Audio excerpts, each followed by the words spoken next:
Hi friends, good evening. ఇది ఒక చిన్న కట్అవుట్ అండి. నాకు ఒక చిన్న ఇన్ఫర్మేషన్ వచ్చింది. సో దట్ అందరికీ షేర్ చేయాలని చెప్పి ఈ చిన్న కట్అవుట్ని షేర్ చేస్తున్నాను. ఇంతకుముందు ప్రీవియస్ వీడియోలో మీరు చూసినట్లయితే లాస్ట్ 10 ఇయర్స్లో 749 బిలియన్స్ ఎఫ్డిఐ ఇన్ఫ్లో అయిందని చెప్పాం కదా.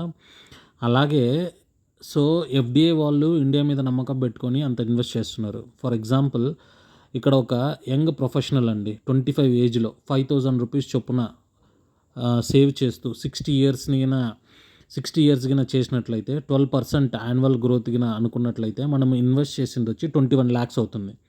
మనకి ఎంత వస్తుందో తెలుసా అండి? 60 ఇయర్స్లో 3.2 crores, అక్షరాల 3,20,00,000 వస్తుంది.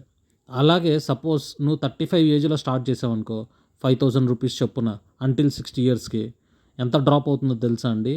95 lakhs. 10 ఇయర్స్లో 95 lakhs డ్రాప్ అయిపోతుంది. అంటే 2.3 crores వస్తుంది. The real power of compounding అంటే ఇదే అండి. స్మాల్ కన్సిస్టెంట్గా మీరు 5,000 అండి, స్మాల్ అమౌంటే, కన్సిస్టెంట్గా చేంజ్ చేస్తూ ఉంటే మీ లైఫ్ చేంజ్ అయిపోతుందండి. సో ఇప్పటికీ టైం మించిపోలేదు. Keep investing in India. Okay, small amount SIP రూపంలో ఇన్వెస్ట్ చేయండి. మంచి దాంట్లో ఇన్వెస్ట్ చేయండి. మంచి లాభాలు పొందండి. హ్యాపీగా ఉండండి. Thank you.